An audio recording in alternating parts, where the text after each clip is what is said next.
우리는 지난 4주일에 걸쳐서 야베스의 기도에 관해 하나씩 묵상해 왔습니다. 오늘은 지금까지 묵상해 왔던 일들을 전체적으로 종합적인 정리도 해보고 다시 더 깊은 은혜의 자리로 나아가려고 합니다.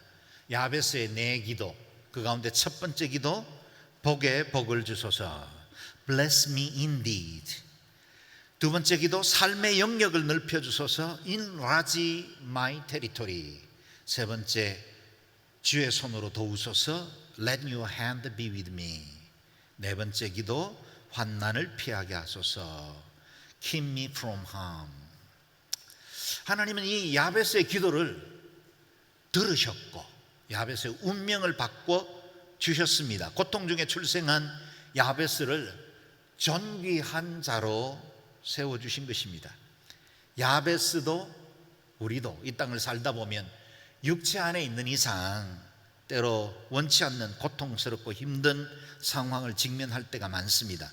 그런데 동일한 상황을 만났지만 이에 대해서 어떤 자세, 태도를 가지고 있느냐에 따라서 그 인생의 결과도 환경의 열매도 전혀 달라진다는 사실을 우리는 야베스 기도를 통해 배웁니다. 그저 고통을 운명처럼 받아들이며 체념하며 살 것인가, 아니면 야베스처럼 기도로 전능하신 하나님께 의탁하며 자신의 운명을 바꾸어 나갈 것인가, 그 선택은 저와 여러분에게 달려있다는 것입니다.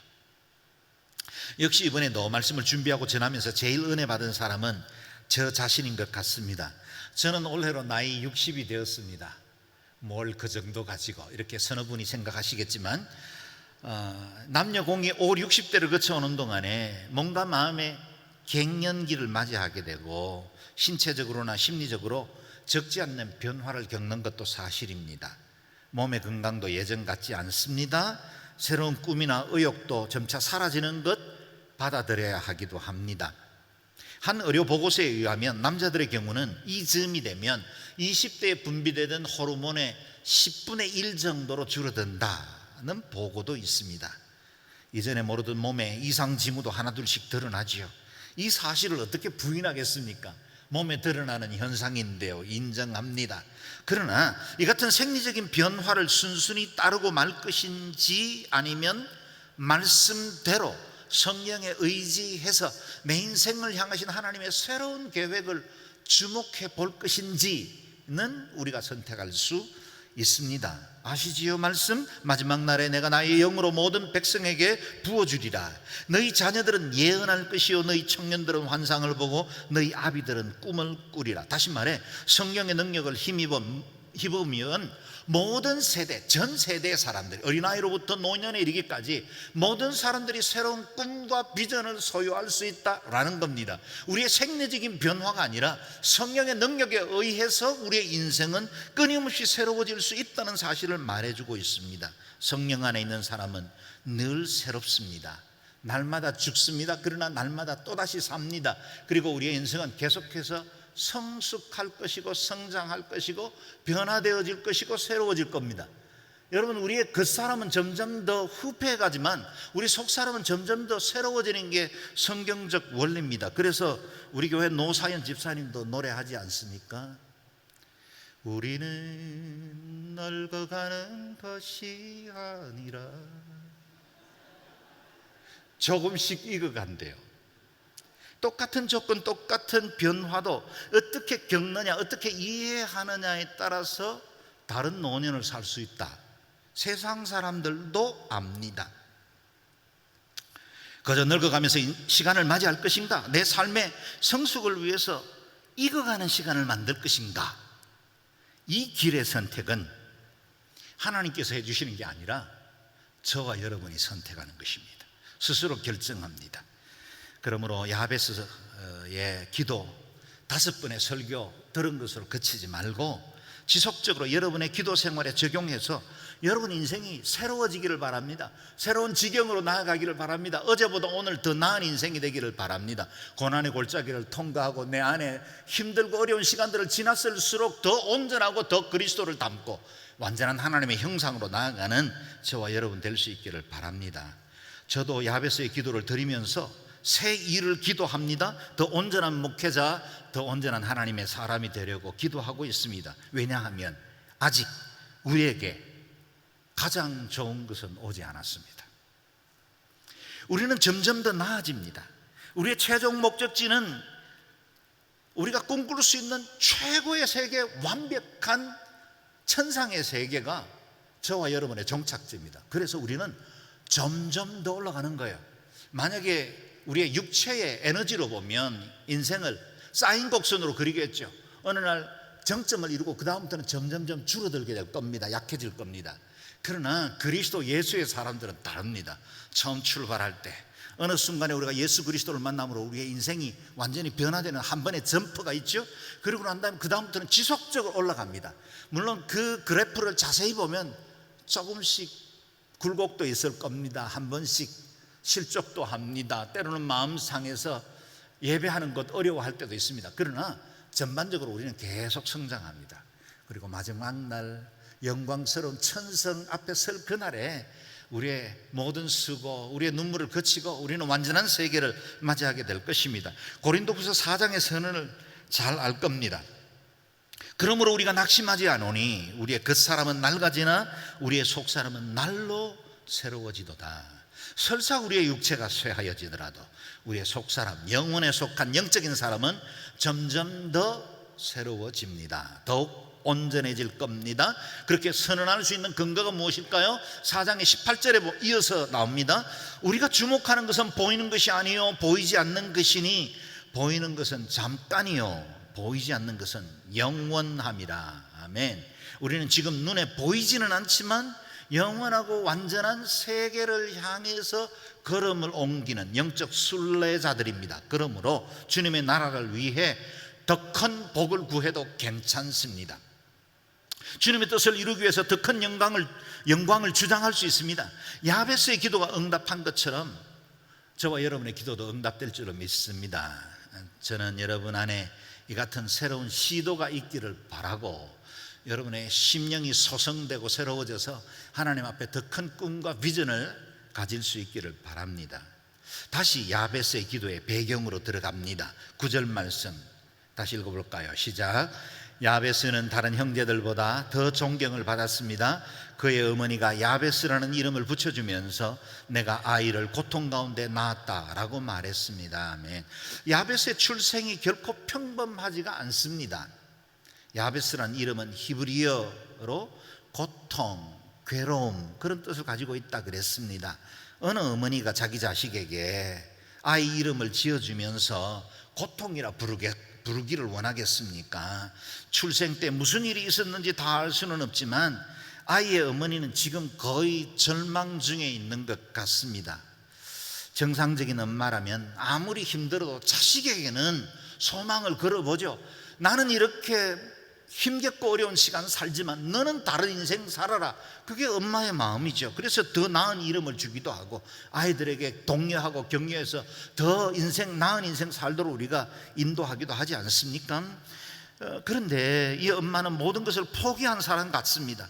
내 배로 낳은 자식인데 마치 내팽개치듯이 자기 아이에게 이름을 붙여주기를 야베스, 고통이야 너는, 그게 너의 운명이야 너는 이렇게 살 수밖에 없어 라고 정해버린 것입니다.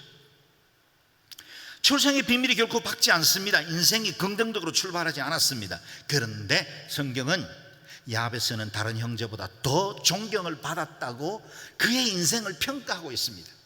영원한 하나님의 말씀이 그의 인생에 대해서 말씀하시는 것, 그것은 이름을 지은 어머니조차 상상치도 못한 사람으로 변화받은 것입니다.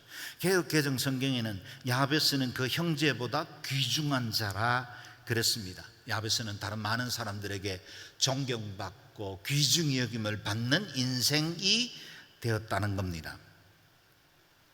며칠 전 청주에서 음식물 쓰레기 통해서 사흘 만에 발견된 갓난 아기가 구조되었다. 충격적인 뉴스를 보았습니다. 20대 엄마 체포되었습니다. 어떤 사정, 어떤 형편인지 다 알지는 못하지만 어떻게 이렇게 끔찍한 짓을 저질렀나 사실 용납이 되지 않습니다. 감사하게도 구조된 아기는 폐혈증 같은 심각한 증세가 있기는 했지만 그래도 건강을 회복하고 있다고 들었고 또 아이를 위해서 많은 후원들이 답지한다는 소식도 보았습니다. 만약에 이 아이가 성장해서 자신이 음식물 쓰레기통에 버림받았다는 그 출생의 비밀을 안다면 아마 그 상처는 이루 말할 수가 없을 겁니다. 그러나 한편 이 아기, 한 생명, 그는 탯줄도 끊어지지 않은 채로 생모에게 버림을 받고 구더기가 끓고 있는 음식물 쓰레기통에서 사흘간 뚜껑이 덮여 있었습니다. 호흡도 만만치 않았을 거예요. 근데 그 사흘 동안 생명을 질기게도 유지하며 67시간 동안 사투를 이겨낸 대단한 아기입니다. 생명과 소망의 아이콘 될 수 있을 만한 아기죠. 야베스처럼 출생의 비밀이 결코 밝지는 않지만 우리 부부는 이 아기를 위해서 기도합니다. 하나님이 만약 이 아이에게 제대로 인생에 만나주시기만 한다면 이 아기의 삶이 달라질 것이라고요. 그리고 이 아기는 쓴뿌리 없이 성장해서 야베스처럼 존귀한 아이로 성장하기를 우리는 기도하고 있습니다. 여러분, 이런 상상을 해보십시오. 혹 내가 야베스의 상황, 야베스였다면, 내가 청주의 아기였다면 어떻게 살았을까? 그의 입장에서 한번 생각해 보십시오. 만약 이런 환경에 내던져졌다면 어떻게 자기의 인생과 삶에 대해서 긍정적일 수 있겠습니까? 건강한 자아상 갖기 기대하기 힘들 겁니다. 어두운 뒷골목에서 마음대로 살아도 아마 주변 사람들 인생이 저랬으니 그럴 수밖에 없겠다, 이해할 법도 합니다. 세상에 대한 분노 왜 없겠습니까? 이렇게 이름을 지어준 엄마에 대한 원망도 작지 않을 겁니다. 아마 야베스도 정체성의 혼란을 겪을 때는 자기의 삶이 그런 운명인 줄 알았습니다. 나는 운도 지지리도 없이 태어났다라고 그렇게 생각했을 겁니다. 그런 혼란의 시간을 보내던 야베스가 어느 날 하나님을 만났습니다. 인격적으로 그분을 만난 겁니다. 그리고 자신이 믿는 하나님이 어떤 분인지를 주목해 보기 시작했습니다. 이스라엘의 하나님은 고통을 운명처럼 떠안겨 버리고 내몰라라 하는 분이 아니라는 것을 그는 알게 되었습니다. 지렁이 같은 야곱의 후손을 들어 날카로운 타작기계로 삼으시는 분이 우리 하나님이십니다. 그 엄청난 대제국 이집트에서 종살이하던 소수민족 떠돌이 같은 이 핫비루를 건져내어 온 민족을 열방을 축복할 수 있는 제사장 나라로 삼아가시는 분이 우리 하나님이시라는 사실을 야베스는 알았습니다. 그리고 그 하나님이 자신의 하나님이었죠. 끊임없이 배반하고 불평하고 하나님을 거역하고 우상숭배하는 그 민족 결단코 포기하지 않고 다시 돌이키시고 다시 격려하시고 다시 새롭게 하셔서 재활용의 대가처럼 이스라엘 민족을 하나님의 그 언약의 백성으로 삼아가시는 그 하나님을 만난 겁니다. 이렇게 하나님을 만나니 자신의 인생 그대로 살 수가 없던 겁니다. 이대로 그 삶을 그냥 내팽개칠 수는 없었습니다. 사랑하는 여러분, 내가 만약 내 인생의 주인이라면 부끄러움 많죠. 늘 열등감에 시달릴 겁니다. 우리가 걸어온 자취들 내놓기 힘들 만한 흔적들이 많습니다. 열등감으로 낙심으로 주저앉는 것이 정상입니다. 그러나 돌이켜 만약에 우리가 하나님의 형상으로 지음받았다는 사실, 하나님이 내 하나님이시고 내가 아빠 아버지라 부를 수 있는 존귀한 분이라는 것을 우리가 개인적인 인격적인 관계로 만나게 되었다면 우리 인생에 대한 관점이 달라지죠. 사랑하는 여러분, 저와 여러분은 하나님의 고귀한 형상으로 지음받은 사람입니다. 하나님이 그 독생성자 예수 그리스도를 우리를 위해 70억의 인구가 있기 때문에 내주신 게 아니라 단 한 사람, 내가 존재한다 할지라도 하나님은 그 아들을 내어주셨을 만큼 우리를 사랑하시는 분이십니다. 그렇다면 우리의 가치는 달라지는 거죠. 내 인생에 대한 해석이 다른 것이 정상입니다. 운명이라는 그 모든 굴레 위를 유유히 비상할 수 있는 독수리 같은 인생을 살아갈 수 있는 게 저와 여러분입니다. 야베스는 자신의 운명을 바꾸기로 결정합니다. 그리고 하나님 앞에 나아갔습니다. 이 운명을 바꾼 기도, 그게 10절에 나오죠. 다시 읽겠습니다. 시작. 야베스는 이스라엘의 하나님께 부르짖었습니다. 여호와께서 제게 복의 복을 주시어 제 영역을 넓혀 주십시오. 하나님의 손이 저와 함께 하셔서 저를 해로운 것으로부터 지켜주시고 고통을 당하지 않도록 해주십시오.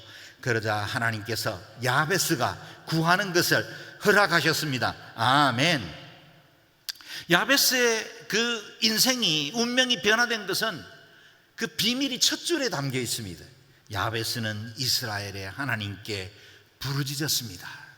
이 야베스의 기도가 그의 위대한 변화를 일으키고 만 것입니다.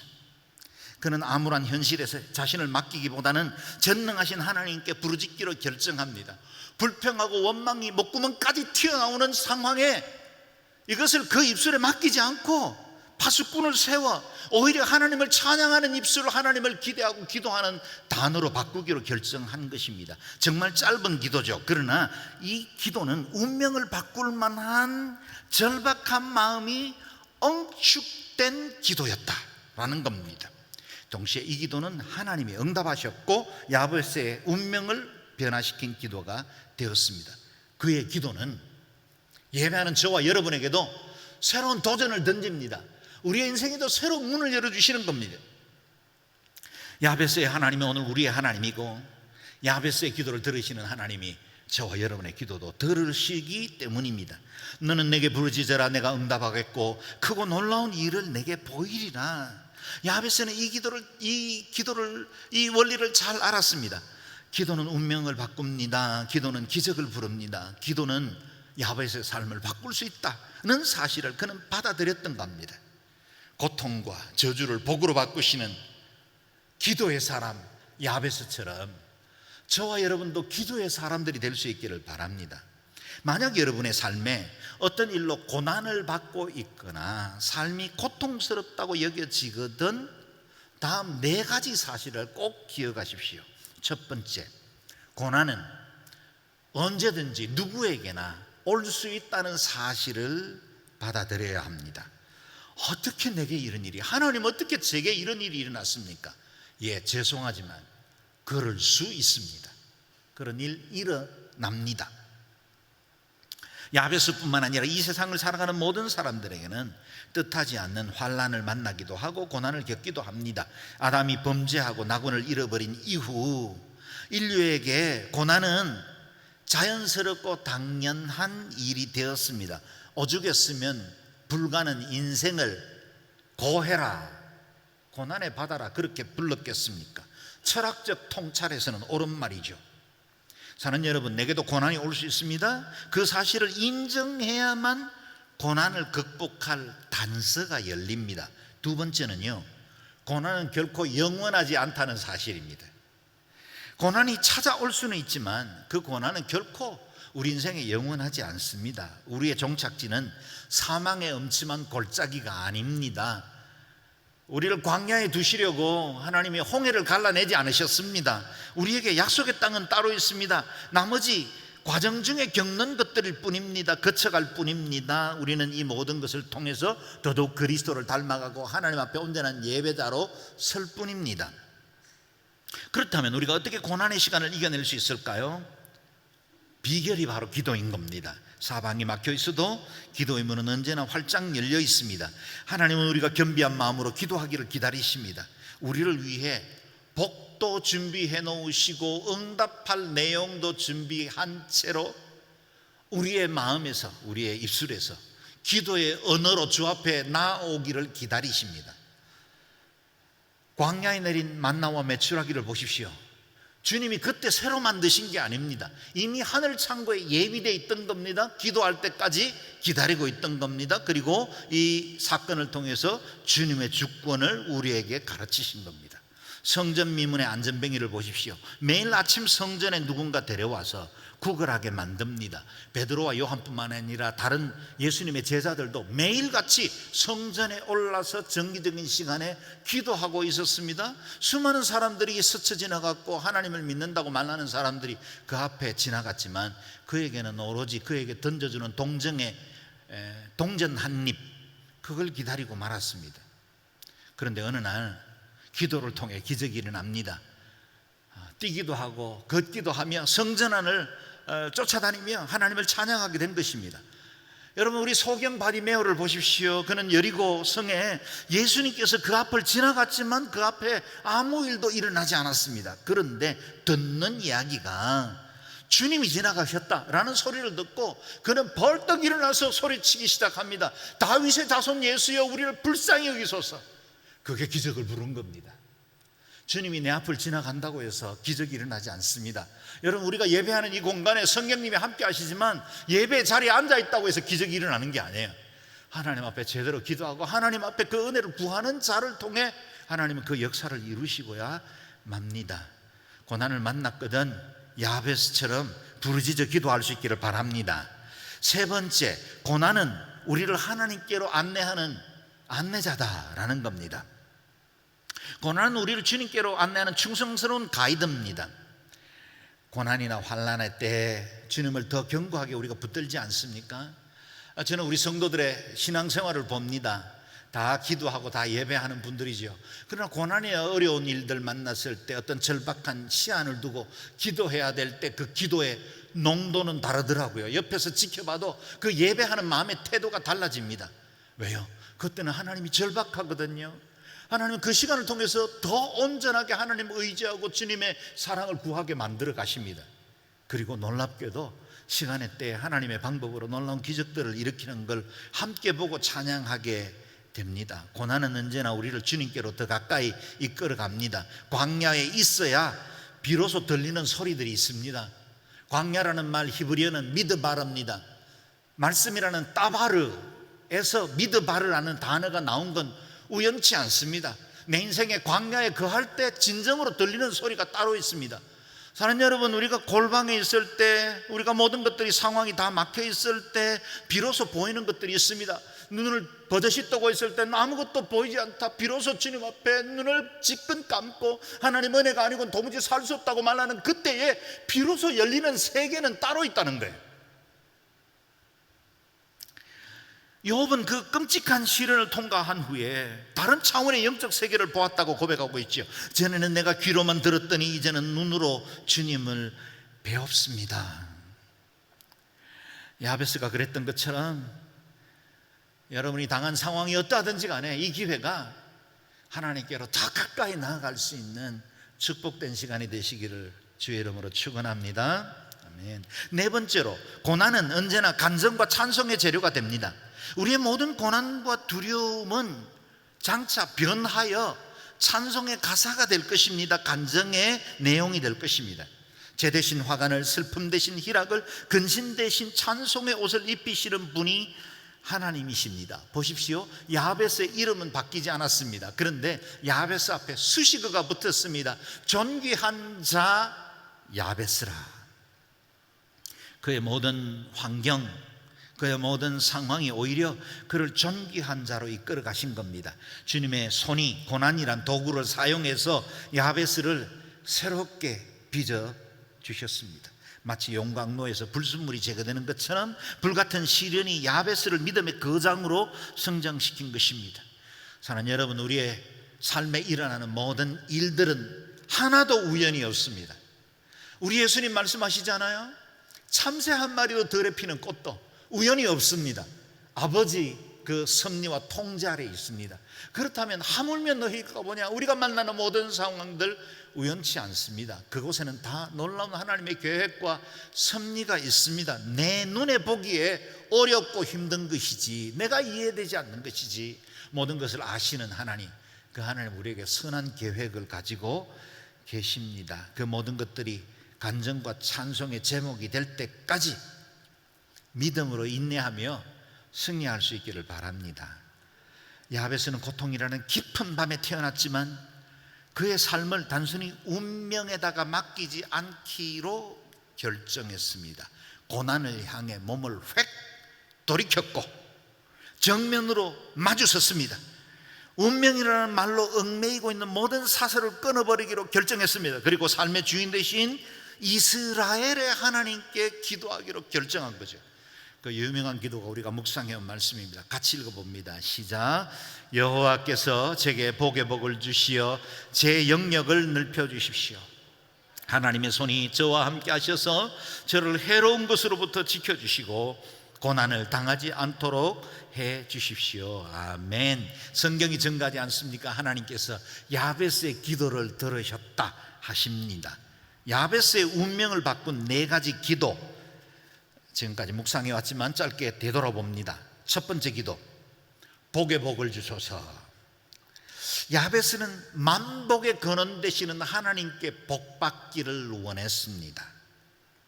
복을 구한다는 말은 자기 힘과 지혜로 살지 않겠다는 뜻입니다. 여러분, 복은 언제나 위로부터 임하는 겁니다. 교만한 사람은 기도도 하지 않습니다. 자기 힘 의지하며 사는 사람들은 하나님 앞에 나아가는 것을 부끄러운 것으로 여깁니다. 복은 위로 임합니다. 그러므로 복 주실 하나님께 나아가는 일은 위대한 행위입니다. 복에 대한 세 가지 성경적 원리를 기억하십시오. 첫 번째, 모든 복은 궁극적으로 하나님께로부터 옵니다. 두 번째, 하나님은 복 주시기를 기뻐하십니다. 그렇죠? 세 번째, 복은 간구하는 자에게 주십니다. 1번과 2번은 알고 있는데 3번으로 안 가면 그 복이 내 복이 되지 않습니다. 사랑하는 여러분, 복 받으며 살아오셨습니까? 축하합니다. 그리고 계속 복 받기를 바랍니다. 그러나 하나님 나라를 위해서 더 큰 복을 구할 수 있기를 바랍니다. 야베스는 평범한 복 받는 것으로 만족하고 싶지 않았습니다. 복 주시되 그 위에 복을 더해 주소서. 하나님께서 선조 아브라함에게 약속해 주셨던 그 복을 구하는 것입니다. 내가 반드시 너를 복주고 복주며 너를 번성케 하고 번성케 하리라 말씀하신 그 주님이 자신의 하나님이시기 때문에 내게 더 온전하고 더 아름답고 더 위대한 복을 주십시오 라고 구한 것입니다. 여러분도 하나님의 복을 구하고 사모하십시오. 개인의 야욕을 이루라 그런 뜻이 아닙니다. 은혜에 목마른 사람이 되라는 뜻입니다. 하나님은 복 주시기를 기뻐하시는 분입니다. 자녀를 키워본 분은 하나님이 우리에 대해서 어떤 태도를 가지고 있는지 몸으로 알고 있습니다. 아이가 가정의 형편이 어렵고 아이에게 제대로 교육이나 사교육 아이들 원하는 것 해주지도 못했는데 그 상황 중에 자기 꿈 이루려고 몸부림치고 열심히 노력하면 여러분, 내 생명, 내 피를 팔아서라도 애들 위해서 다 해주고 싶은 게 부모 마음입니다. 요즘 동경에서 장애인 국가대표들이 패럴림픽에서 참여하고 있습니다. 늘 감동을 받습니다. 메달의 유무와 상관없습니다. 등수와 상관없어요. 그 장애, 그 어려움을 딛고 최선을 다해서 달리는 모습만 봐도 감동이 됩니다. 저렇게 어려운 상황인데 나 같으면 주저앉았을 수도 있었는데 그 연약한 몸을 이끌고 어찌하든 올림픽에서 다름질해 나가는 그들을 보면 우리에게 감동이 있잖아요. 하나님의 마음이 그래요, 여러분. 우리를 향하신 하나님의 마음은 우리가 어려운 환경, 비록 모든 것이 자유롭지 않고 우리 연약한 성품 때문에 우리의 믿음이 부족해서 때로는 넘어지기도 하고 흙바닥에 뒹굴기도 하고 그렇게 넘어지면서도 다시 일어나서 하나님 잘 살아볼게요. 저 복 받고 싶습니다. 복 받아서 진짜 하나님 나라 위하여서 살고 싶습니다. 하나님 미워하시겠어요? 너무 욕심도 많네. 그러시겠어요? 하나님 우리에게 새로운 지경을 열어주실 것입니다. 하나님 복 주시기를 기뻐하시는 분이십니다. 그 복이 하나님께 있습니다. 저와 여러분의 아빠 아버지십니다. 그분께 구하십시오. 우리 인생은 바뀔 수 있습니다. 우리는 더 나은 존재가 될 수 있습니다. 아멘. 사랑하는 여러분, 우리가 생각하는 것보다 더 가치 있는 존재이며 하나님 안에서 우리는 더 나은 삶을 살 수 있습니다. 하나님을 제한하지 말고 여러분 자신을 제한하지 마십시오. 주님의 은혜의 손이 우리를 붙드시고 역사하시도록 우리 자신을 내어드려야 합니다. 도전해야 합니다. 그래서 두 번째 기도 제목이 자연스럽게 이어지죠. 삶의 영역을 넓혀 주소서. 삶의 지경이 넓혀진다는 말은 단순히 내 인생의 어떤 하드웨어나 영토가 넓어진다 그런 뜻이 아닙니다. 운명의 울타리에 머물지 않고 새로운 세계를 향해 도전하겠다 그런 뜻입니다. 우리는 본능적으로 안주하는 걸 좋아하죠. 방글라데시나 인도나 부탄 같은 나라들이 세계에서 행복지수가 늘 상위권이라는 것 여러분 잘 아실 겁니다. 사람은 쉽게 환경에 적응하고 그것에 대해서 합리화시키며 그것을 운명으로 받아들이는 재주가 있습니다. 그래서 쉽게 살고 싶어 합니다. 뭔가 새로운 일들을 시작하는 것 어려워하고 환경이 바뀌어서 새로운 일들을 도전하고 걸음을 내걷는 것에 대해서 사람들은 늘 주저하게 되어 있습니다. 본성입니다. 관성 제1의 법칙입니다. 그런데 야베스는 새 지경을 구합니다. 야베스가 구한 지경은 넓은 땅이 아닙니다. 그의 삶의 영역들이 더욱더 넓어지기를 원했죠. 그래서 우리가 묵상한 대로 더 큰 비전을 원합니다. 내 삶의 울타리를 넘어 영향을 끼치는 인간관계를 원합니다. 그리고 내 영성이 더 깊어지고 그리스도의 그 십자가의 은총으로 더 온전하게 나아가고 싶습니다. 그런 열망을 가지고 있는 겁니다.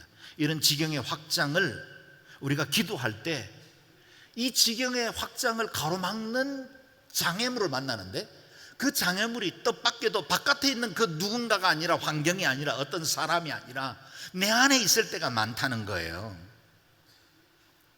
내 안에 있는 상처들, 열등감, 이런 것들이 내 인생의 새로운 영역으로 확장되려는 걸 가로막게 합니다. 야베스에게도 아마 그의 영역 확장을 위해서 기도할 때 가장 그의 마음을 힘들게 한 건 그의 출생의 비밀 아닐까요? 썸뿌리였겠죠. 열등감이었을 겁니다. 몸에 상처 났던 부위는 항상 예민해져 있죠. 그래서 옷깃만 스쳐도 쓰리고 소스라치게 놀라기도 합니다. 마음의 상처도 그렇습니다. 우리가 어느 날 받은 상처들, 그리고 아픔들, 그게 트라우마가 돼 있으면 마치 작은 일들이 일어나도 그것에 대해서 우리가 너무 과민하게 반응합니다. 저 사람은 전혀 내 상황에 대해서 알지도 못한 채로 이야기한 그것 때문에 괜스레 내가 마음의 문을 닫고 동굴 속으로 들어가거나, 아니면 그 사람을 적대시대하거나 그것에 대해서 상처받았다고 말할 때가 많습니다. 저 사람의 문제가 아니라 내 문제예요. 내 안에 있는 문제가 때로 나를 움츠러들게 하고 내 안에 스스로를 제한한 그 구덩이 속으로 집어넣을 때가 많습니다. 또한 우리의 열등감, 우리의 상처를 조종하는 마귀가 계속해서 따라다니면서 속삭일 겁니다. 너는 안 돼. 네 상황, 네 꼬라지 좀 봐라. 사람들이 웃는다. 너 그러다 실패하면 또 사람들이 얼마나 조롱거리 되려고 그래. 애당초 안 된다고 했잖아. 그냥 가만히 있으면 2등이라도 해. 이게 마귀의 소리입니다. 그러다가 만약 우리가 진짜로 실패하는 날에는 마귀가 때로 달려들어서 우리의 자신감을 꺾고 우리의 의지를 무너뜨리려고 합니다. 여러분, 마귀는 끊임없이 우리를 무너지게 함으로 하나님께서 우리에게 부여하신 그 고유의 가치와 은혜와 능력을 활용하지 못하게 만드는 전략을 가지고 있습니다. 사랑하는 여러분, 우리가 오늘 야베스의 기도를 통해서 새로운 시도를 시작한다고 해서 당장 무엇인가 큰 변화가 오고 문제는 떠나가고 모든 일들이 형통해지지는 않을 겁니다. 분명 이전보다 더 힘든 일을 만날 수도 있습니다. 내가 새로운 기도의 자리로 나아가기 시작하면 마귀도 멀쩡히 가만히 앉았다가 우리의 기도 자리 같이 찾아올 거예요. 그냥 버려두지 않습니다. 우리를 그대로 방치하지 않습니다. 어찌하든 넘어뜨리려고 할 겁니다. 사랑하는 여러분, 그러나 그럼에도 불구하고 여러분에게 이 도전과 이 기도가 멈추지 않기를 바랍니다. 우리의 지경은 넓어질 수 있습니다. 우리는 하나님 앞에 더 존귀하고 더 가치 있는 인생을 살도록 목적되어져서 이 땅에 보냄받은 것입니다. 환경의 어려움과 고통 겪는다 할지라도 여러분의 믿음의 여정, 여러분의 영적 도전들이 결코 위축되지 않기를 주의 이름으로 축원합니다. 아멘. 야베스의 세 번째 기도가 우리를 도와줄 겁니다. 주의 손으로 도우소서. 우리가 안일의 울타리를 박차고 나아갈 때 그 시간 전능하신 하나님의 손이 우리를 붙듭니다. 우리가 우리 인생의 한계 그 벼랑 끝에 서 있는 동안에는 하나님의 손이 날 붙드는 것을 미처 깨닫지 못하다가 어느 날 거기에서 도전의 걸음을 절벽 아래로 몸을 내어 던지면 그때부터 하나님의 손이 나를 붙들고 있다는 사실을 깨닫게 되기도 합니다. 그 손은 창조의 손입니다. 온 세상과 만물을 지으신 손입니다. 동시에 그분은 운행하시는 손입니다. 지금도 우리의 모든 개인의 삶과 온 우주를 통치하시는 하나님이시죠. 그 손은 능력이 많으신 손입니다. 그 손으로 38년 된 병자를 치유하셨고 문둥병을 어린아이의 피부같이 깨끗하게 치유하셨습니다. 그 손이 우리를 향하고 있습니다.